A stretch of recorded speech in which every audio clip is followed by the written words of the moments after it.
Hello. So this is a little presentation. I was just asked, what is the significance of October 22nd? And so, um, first of all, it's my birthday. Secondly, I'm going to make a big presentation about October 22nd, because just like you have a birthday, I have a birthday, so I'm going to talk about October 22nd from a Christian perspective. Or like, this is quite weird because how can it be like this, you know? So what you are going to do here is that you're going to, like, I decided to just show you everything on the screen directly over here. And so what you can do is, like, whenever you want, you can just say that if you think this is insignificant, then sure, let me know. If you think that this is not a red thread, if you think that this is illogical, let me know. And so we can talk about it. And you can let me know, right? So let's start. Um, so the significance of October 22nd is, it starts with the creation of the world. The world was created on my birthday, right? You know what? Let's stop talking about me for a while, okay? Because this is a serious presentation. There's actually no real equivalence of this kind of presentation out there, and so I should make it well, okay?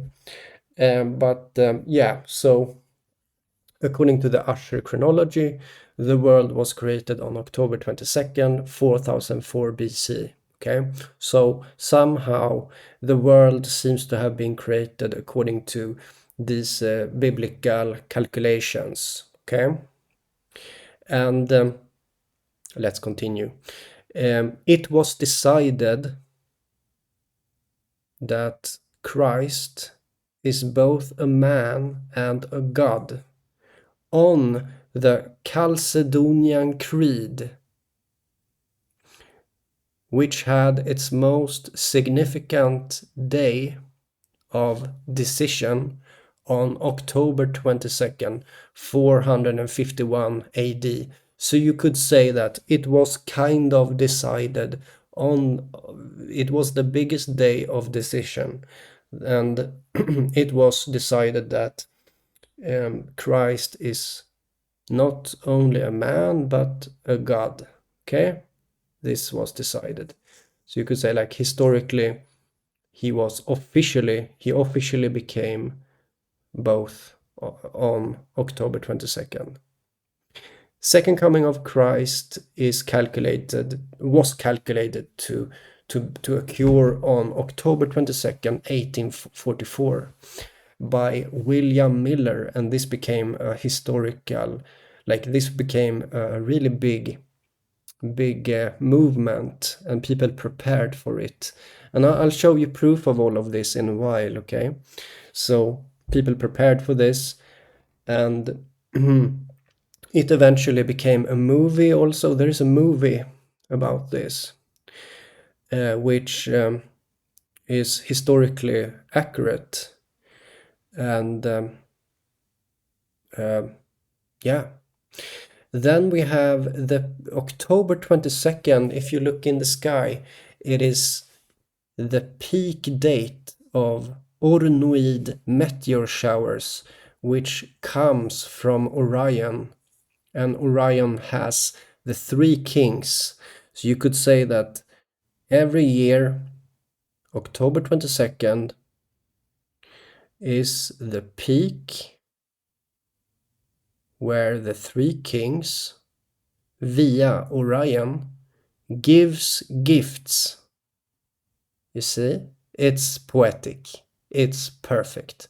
But so this October 22nd thing is also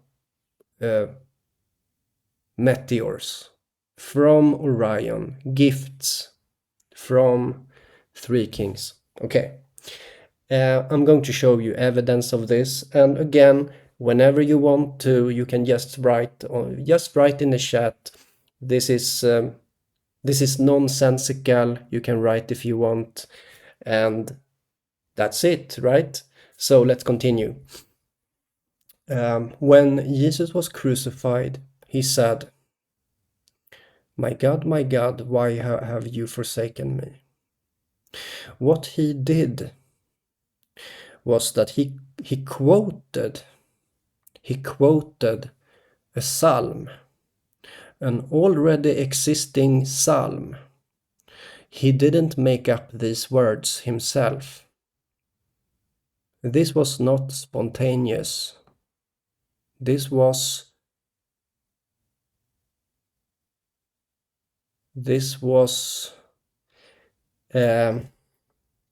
he quoted something as he died. So you have a death in Psalm 22:1, and in the same psalm you have a birth.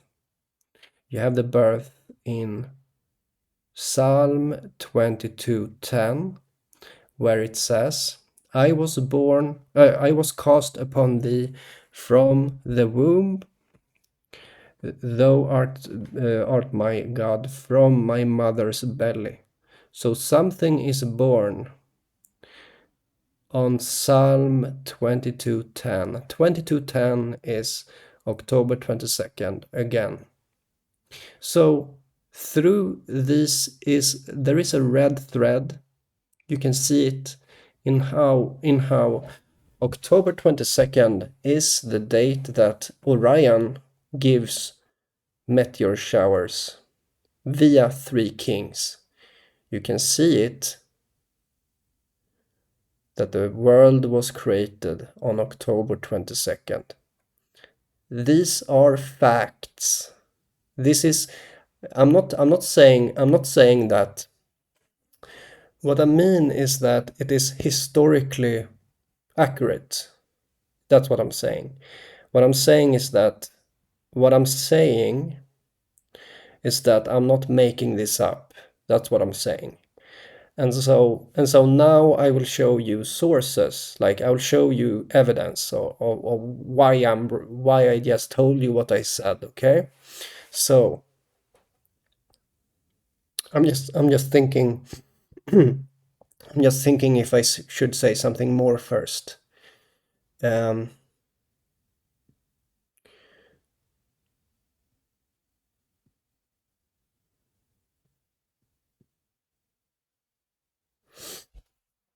Anyhow, let's show you the evidence. And again, if you think this is insignificant, just write it, okay? You know, it's okay. You know, it's not. Who knows, right? It's I've been telling you that there is no conclusion, right? There is no conclusion. And so Usher chronology, he calculated that the first day was October 22nd.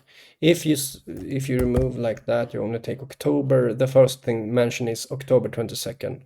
So this is his original calculation, that the world is created on October 22nd.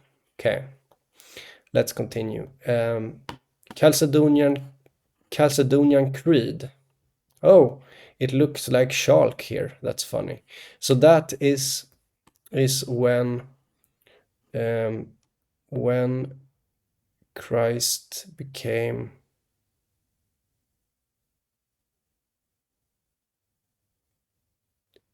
two distinct,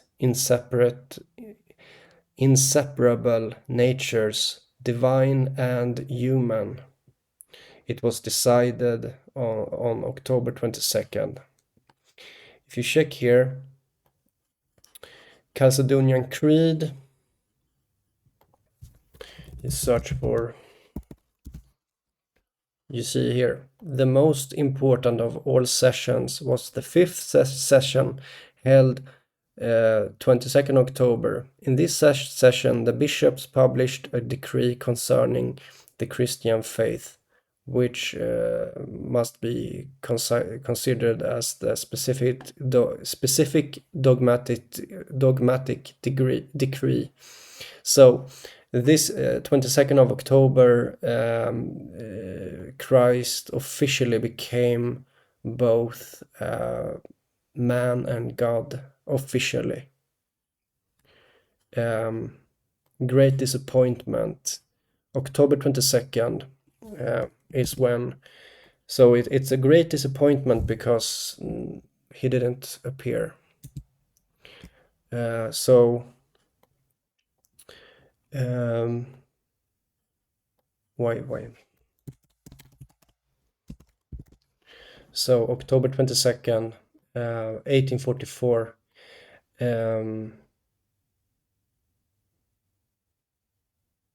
They expected the second coming. Then you have the Ornoids, which is Orion. You have the three kings here. Oh, it's not mentioned, but we can. Constellation Orion. But if we scroll down here, you'll see that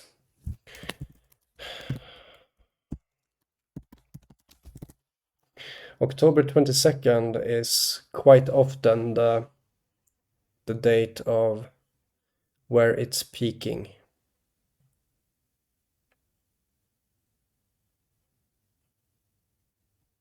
Yeah. And yeah,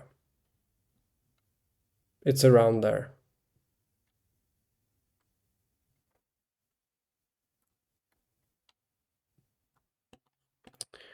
And then we have the movie, right?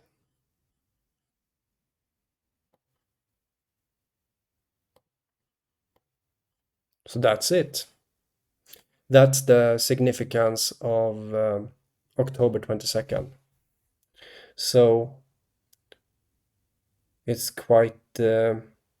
What I find the most interesting is how, like, maybe you could doubt some things, like, for example, Orionids. Sure, it seems to occur on October 22nd, and sometimes it seems to peak around that time, and maybe not always perfectly on that date, right? There's also a bit around it, right? Maybe you could say that it centers around October 22nd. Sometimes it peaks on 21st or 23rd, but it seems to be some kind of center around like average. I would say like it's here, October 22nd. And so it fits to when the world was created. Like according to the calculation, the world was created on October 22nd, right? And what also piques my fascination is, so we have Ornoids and we have also this, right? That he said, like, he didn't improvise as he was crucified in what he said, but he quoted a psalm, Psalm 22:1, which also has a birth in it. Which, I mean, the birth, Psalm 22:10, verse 10, is the birth, and at the same time it is the creation of the world and all of these other things. So I just find it very fascinating. And yeah, but sure, if you don't think so, that's fine, and you can write it if you don't think it's anything special, I'm kind of used to this, So I'm kind of like, for me, this is nothing special, you know. I'm okay, it is something special. It is, because there's a lot of things that are like seems to fit together, but um it's not like, you know, I've seen it. I already know about this. So but if you haven't seen this before, maybe it seems interesting, right? I believe at least someone should think so. So, but yeah, that's all. That's all, guys. Have a good have a good have a good day. See you another time. Um, yeah, bye bye.